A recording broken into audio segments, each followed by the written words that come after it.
നാളെ കറുത്ത് കരുവാളിച്ച് വികൃത രൂപമാക്കുന്നത് പോലെ എന്റെ മുഖത്തെ നീ വികൃതമാക്കരുതേ അല്ലാ. ദുആ ചെയ്തുകൊണ്ട് ഒളുവെടുക്കണേ. നിങ്ങൾ ഓരോ വഖത്ത് നമസ്കാരത്തിന് വേണ്ടി ദുആ ചെയ്യുമ്പോ, ഒളുവെടുക്കുമ്പോ ആ ഒളുവിന്റെ അവയവങ്ങളിൽ ഈ ദുആകളെ നിങ്ങൾ ഉൾപ്പെടുത്തിയാൽ തീർച്ചയായും ഇൻഷാ അല്ലാഹ് ഈ മുഖം നാളെ പ്രസന്നമാകാൻ കാരണമായേക്കാം. അതാണ് അല്ലാഹു ഖുർആനിൽ പറഞ്ഞത്, യൗമ തബിയല്ലു വജൂഹ് വതസ്വദ്ദു വജൂഹ് വഅമ്മ الذين ابيضت وجوههم ففي رحمة الله. ആരുടെ മുഖമാണോ പ്രകാശമാനമായത് അവർ അല്ലാഹുവിന്റെ കാരുണ്യത്തിലാണ്. ഹും ഫീഹാ ഖാലിദൂൻ. അവരെപ്പോഴും ആ റഹ്മത്തിൽ തന്നെയായിരിക്കും. നബീന റസൂലുള്ളാഹി സ്വല്ലല്ലാഹു അലൈഹി വസല്ലമ തങ്ങൾ പറയുന്നു, ഇന്ന ലില്ലാഹി മിഅത റഹ്മ. അല്ലാഹുക്ക് 100 കാരുണ്യമുണ്ട്, അല്ലാഹുക്ക് 100 റഹ്മത്തുണ്ട്. ഇന്ന ലില്ലാഹി മിഅത റഹ്മ അൻസല മിൻഹാ റഹ്മതൻ വാഹിദ ബൈനൽ ജിന്നി വൽ ഇൻസി വൽ ബഹായിമി വൽ ഹവാ. ആ 100 റഹ്മത്തിലെ ഒരു റഹ്മത്താണ്, ഒരു കരുണയാണ്, ഒരു കാരുണ്യമാണ്. അൻസല മിൻഹാ അല്ലാഹു ഇറക്കിയത് ആർക്ക്? ആരുടെ ഇടയിലേക്ക്? ബൈനൽ ജിന്നി വൽ ഇൻസി വൽ ബഹായിമി വൽ ഹവാ. ജിന്ന് വർഗങ്ങൾക്കിടയിലും മനുഷ്യവർഗങ്ങൾക്കിടയിലും ഭൂതവർഗങ്ങൾക്കിടയിലും മൃഗങ്ങൾക്കിടയിലും ഹിംസ്രജീവികൾക്കിടയിലും ഉദരജീവികൾക്കിടയിലും ഈ റഹ്മത്തിൽ ഒരു റഹ്മത്താണ് അല്ലാഹു റബ്ബുൽ ഇസ്സത്ത് ഈ ഭൂമിയിലേക്ക് ഇറക്കിയത്. ഫബിഹാ യതറഹമൂന വയതഅതഫൂൻ. ആ ഒരു റഹ്മത്ത് കൊണ്ടാണ്, ആ ഒരു കാരുണ്യം കൊണ്ടാണ് ഈ സമുദായത്തിലെ മുഴുവൻ പേരും പരസ്പരം കരുണ കാട്ടുന്നത്. മൃഗങ്ങൾ കരുണ കാട്ടുന്നത്, ഉദരജീവികൾ കരുണ കാട്ടുന്നത്, ജിന്നുകൾ കരുണ കാട്ടുന്നത്.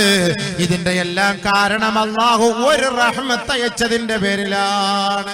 ഒറ്റ റഹ്മത്തുണ്ടാണ്. പശു നമ്മളോട് കാണിക്കുന്ന കരുണ, കാട്ടാന നമ്മളോട് കാണിക്കുന്ന കരുണ. എത്രയോ കാട്ടാന അടുത്തൂടെ പോയിട്ട് മിണ്ടുന്നില്ലല്ലോ. കാട്ടുപോത്ത് അതിന്റെ പരിസരത്ത് കൊണ്ടുപോയിട്ട് നിന്ന് ഫോട്ടോ എടുക്കുമല്ലോ, എന്നിട്ടും മുണ്ടുന്നല്ലോ. അതൊരു കുത്തുകുത്തിയാ തീർന്നില്ല സംഭവം. എത്ര പാമ്പ് അടുത്തൂടെ പോകുന്നു, എത്ര പാമ്പിനെ ആള് തട്ടി മാറ്റുന്നു. സർപ്പം, മൂർഖൻ, ഭയങ്കര കിങ് കോബ്ര ഇതിനൊക്കെ തട്ടി മാറ്റുന്നു.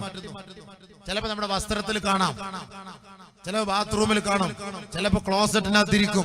ഇതൊക്കെ നമ്മൾ അപ്പോഴപ്പോഴും ചാടി എഴുന്നേറ്റൊക്കെ വേണമെങ്കിൽ അതിന് കൊത്താം. പക്ഷെ എന്തേ ചെയ്യാത്തത്?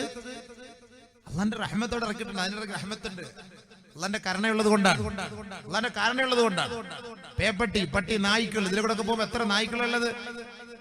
കുറെ പേരെ കടിക്കുന്നു. എന്നാലും കടിക്കാൻ നിന്നാലോ അത് മുഴുവനും കടിക്കാൻ നിന്നാൽ നമ്മളെല്ലാരും കടിക്കാൻ വേണമെങ്കിൽ തീരുമാനം എടുത്തിട്ട് 10 പട്ടികൾ ജമാഅത്തായിട്ട് വരുന്നു. ഭയങ്കരമായിട്ട് കുറച്ചിട്ട് നമ്മൾ ഓടുവോ? നമ്മൾ വെടിവെക്കാൻ പോവോ? മനുഷ്യനെ കൊന്നാലും പട്ടിയെ കൊല്ലരുതെന്നാണ്. അപ്പൊ അതുകൊണ്ട് നമ്മൾ എപ്പോഴും പേടിച്ചു പോകും. നമ്മൾ ഈ പരിസരത്ത് കാണുന്ന കാടുകള്, ഇവിടൊക്കെ എത്രയോ കാടുകളുണ്ട്. നമ്മൾ ഈ കാട്ടില് വല്ല വേലി വല്ലം കെട്ടിയിട്ടുണ്ടോ? സിംഹം ഇറങ്ങി വരാം, പുലി ഇറങ്ങി വരാം. വല്ലപ്പോഴൊക്കെ വർക്കത്തിനൊരു പുലി അവിടെ ഇവിടെയൊക്കെ ഇറങ്ങും. അത് ഭയങ്കരമായിട്ട് പബ്ലിസിറ്റി ആവുകയും ചെയ്യും. അത് ഒരു പുലി, പുലിയുണ്ട്. അതിറങ്ങി വന്നാൽ എന്തായിരിക്കും? വലിയ വലിയ പുലികളൊക്കെ ഉണ്ട്. അതൊക്കെ ഇറങ്ങി വന്നാൽ എന്തായിരിക്കും? ജമാഅത്തോടെ ഒരു 10 പുലി ഇറങ്ങി വരട്ടെ, ഒരു 30 പുലി ഇറങ്ങി വരട്ടെ, ഒരു 30 സിംഹം ഇറങ്ങി വരട്ടെ, ഒരു 10-30 കാട്ടാന ഇറങ്ങി വരട്ടെ, പയ്യക്കീൽ ഇറങ്ങട്ടെ, കാസർഗോഡൊക്കെ ഇറങ്ങട്ടെ. ഈ വീര്യം അടിച്ചിടക്കുന്നവനൊക്കെ ഓടുന്ന ഓട്ടം കാണാം. ആകാശത്തിലേക്ക് കയറിപ്പോകും എങ്ങനെ രക്ഷപ്പെടാൻ വേണ്ടിട്ട്. അപ്പൊ ഇതിനെയൊക്കെ അള്ളാഹു ആ കാട്ടിൽ തന്നെ തളച്ചിടുന്നത് എന്തിനാണ്? അള്ളാഹുവിന്റെ റഹ്മത്ത്, കരുണയുള്ളത് കൊണ്ടാ നമ്മളോട്. അള്ളാഹു തആല ഈ കാരുണ്യം അവർക്കിടയിൽ കൊടുത്തു. വെറുതെ തിന്നാൻ പാടില്ല, വെറുതെ വേദനിപ്പിക്കാൻ പാടില്ല, വെറുതെ വിഷമിപ്പിക്കാൻ പാടില്ല. അള്ളാഹുവിന്റെ കരുണയുള്ളത് കൊണ്ടല്ലേ ജിന്നുകൾക്കും ഇൻസുകൾക്കും ഹിംസ്ര ജീവികളോടും അള്ളാഹുവിന്റെ കാരുണ്യം അള്ളാഹു വർഷിച്ചിട്ടുണ്ട്. നബിയുനാ റസൂലുള്ളാഹി സ്വല്ലല്ലാഹു അലൈഹി വസല്ലമ തങ്ങൾ പറയുകയാണ്, അള്ളാഹുവിന്റെ ഏറ്റവും വലിയ കാരുണ്യം അടുത്തതാണ്. കാരണം എന്താണ്? വഅഖറ 99 റഹ്മാ. റബ്ബുൽ ഇസ്സത്തിന്റെ 100 കാരുണ്യത്തിൽ നിന്ന് ഒരു കരുണ മാത്രമാണ് എനിക്കും നിങ്ങൾക്കും അല്ലാഹു ഓഹരി ചെയ്തത്. ബാക്കി 99 റഹ്മത്ത് അല്ലാഹു പിടിച്ചു വെച്ചിരിക്കുകയാ. യർഹമു ഇബാദഹു യൗമൽ ഖിയാമ. നാളെ ഖിയാമത്ത് നാളിൽ എനിക്കും നിങ്ങൾക്കും ഈ അടങ്ങുന്ന മുസ്ലിം ലോകത്തിന് മാനവ മക്കൾക്ക് മനുഷ്യർക്ക് നാളെ ഖിയാമത്ത് നാളിൽ അല്ലാഹുവിന്റെ കരുണ വേണ്ടേ? ആ കരുണയ്ക്ക് വേണ്ടി അല്ലാഹു 99 കരുണ അല്ലാഹു പിടിച്ചു വെച്ചിരിക്കുകയാണ്. അവിടെയാണ് നമുക്ക് കരുണ വേണ്ടത്, ഇവിടെ ഒന്നുമല്ല. അല്ലാഹു റസൂൽ സല്ലല്ലാഹു അലൈഹി വസല്ലം തങ്ങൾ പറഞ്ഞ ഒരു ഹദീസ് ഇവിടെ കേൾക്കണേ. അർഹമു മാ യകൂനുൽ മൗലാ ജല്ല ജലാലുഹു ഇദാ ദഖല ഖബ്റഹു ഫമൻ ദകറ വജദഹു റൗളതൻ മിൻ റിയാദിൽ ജന്ന കമാ ഖാല റസൂലുള്ളാഹി സല്ലല്ലാഹു അലൈഹി വസല്ലം. അല്ലാഹുവിന്റെ കാരുണ്യം ഒരു അടിമ ഏറ്റവും കൂടുതൽ ഇഷ്ടപ്പെടുന്നത് ആഗ്രഹിക്കുന്നത് ഏത് സന്ദർഭത്തിലാണ്? ഇദാ ദഖല قبره وتفرق الناس والأصحاب عنه. ജനങ്ങൾ എല്ലാവരും ഒരു മയ്യത്ത് കൊണ്ട് ഖബറിലേക്ക് വെച്ച് എല്ലാവരും അവിടെ നിന്ന് മടങ്ങിപ്പോകുമ്പോ ഒരു മനുഷ്യൻ ഏറ്റവും കൂടുതൽ അള്ളാന്റെ കരുണ ആഗ്രഹിക്കുന്ന സമയം ആ ഖബറിന്റെ ഉള്ളിലാണ്. അതുകൊണ്ടാണ് മയ്യത്ത് നിസ്കാരത്തിന് അല്ലാഹു അക്ബർ കൈകെട്ടിയിട്ട് പറയുന്ന ദുആ എന്താ? അല്ലാഹുമ്മഗ്ഫിർ ലഹു. അടുത്തെന്താ? ഉറക്കെ പറയൂ. മയ്യത്ത് നിസ്കാരത്തിന് ദുആ അറിഞ്ഞൂടാ, പോയി എല്ലാ മയ്യത്തും പോയി. അല്ലാഹുമ്മഗ്ഫിർ ലഹു. ഉറക്കെ പറഞ്ഞു. നിങ്ങൾക്ക് അറിയോ? നിങ്ങൾ ഉറങ്ങാണോ അത് ഇരിക്കാണെന്ന് അറിയാൻ വേണ്ടിയിട്ടാണ്. രണ്ടാമത് പറഞ്ഞ വാക്ക് ഇർഹംഹു. നിങ്ങളൊന്ന് ആലോചിക്കണം. നമ്മൾ നിസ്കാരത്തിന്റെ ഇബാദത്തിന്റെ സലാത്തിന്റെ ദിക്റിന്റെ മുഴുവൻ ഭാഗങ്ങളിലും ഈ റഹ്മത്ത് എന്ന വാക്ക് അല്ലാഹു ഉപയോഗിച്ചിട്ടുണ്ട്. ഭയങ്കര സംഭവമാണ് ഈ റഹ്മത്ത് എന്നൊക്കെ പറഞ്ഞാൽ. ഈ കരുണ എന്ന് പറഞ്ഞാൽ ചെറിയൊരു സംഭവമല്ല. അത് പെട്ടെന്ന് പറഞ്ഞു തീർക്കാനൊന്നും പറ്റില്ല.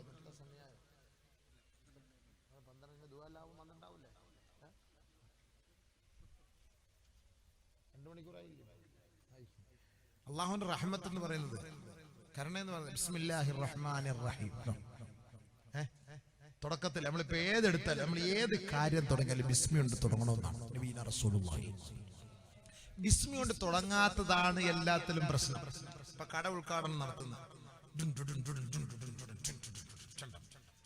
ഇതുകൊണ്ടാ തുടങ്ങാ കട ഉദ്ഘാടനം, ബർക്കത്ത് കിട്ടൂല. കടയിൽ മൊത്തം കൊണ്ടുപോയിട്ട് രൂപം ഉണ്ടാക്കി വെച്ചിരിക്കുകയാണ്. പാന്റ്, പാൻറ്റീസ്, ജട്ടി, ബ്രൈസർ, ഇതൊക്കെ ഓരോ പെണ്ണുങ്ങൾക്ക് ഉണ്ടാക്കി വെച്ചിട്ട്, തലയുണ്ടാക്കി വെച്ചിട്ട്, മാറുണ്ടാക്കി വെച്ച്, അതുണ്ടാക്കി വെച്ച്, ഇതിലെല്ലാം ഓരോന്ന് ഇങ്ങനെ ഈ കോലത്തിൽ കുരങ്ങന്മാരുണ്ടാക്കി മൊത്തം കടയിൽ കൊണ്ടുവച്ചിരിക്കുകയാണ്.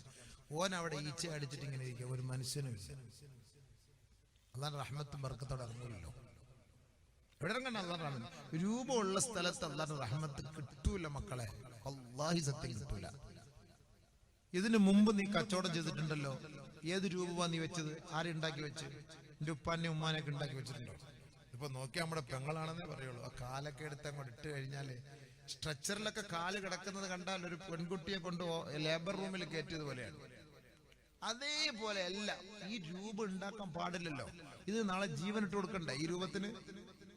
അപ്പൊ ഇതിന് നമ്മൾ നല്ല മൊഞ്ചാക്കി ഇതിന് നല്ല ഡ്രസ്സൊക്കെ ഇട്ടിട്ട് കടയുടെ ഫ്രണ്ടിൽ കൊണ്ടുവെക്കുമ്പോ അള്ളാന്റെ റഹ്മത്ത് ആ കടയിലേക്ക് ഇറങ്ങുന്നില്ല, വരുന്നില്ല.